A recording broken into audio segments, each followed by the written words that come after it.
Snapchat new update, how to get dark mode on Snapchat on both Android and iOS, the new appearance.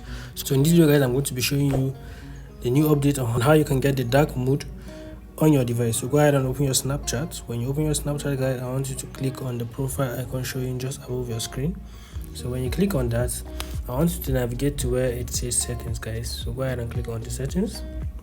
When you click on the settings, I want you to scroll down until you see where it says app appearance. So go ahead and click on that. So as you can see there, so go ahead and click on that. When you click on that guys, as you can see, you can go ahead and your system setting, or you can always leave it at light mode or always dark mode. So this is the same step for both Android and iOS users. So you can go ahead and follow the same step if you're using an Android. You can go ahead and customize this as well if you are using the Snapchat Plus. So you can go ahead and customize it to your own taste, change the icon and all.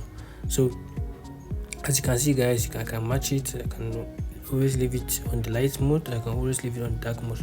So but I prefer leaving it on the match system, so I'll click on that. So just go ahead and click on app appearance and you should be done.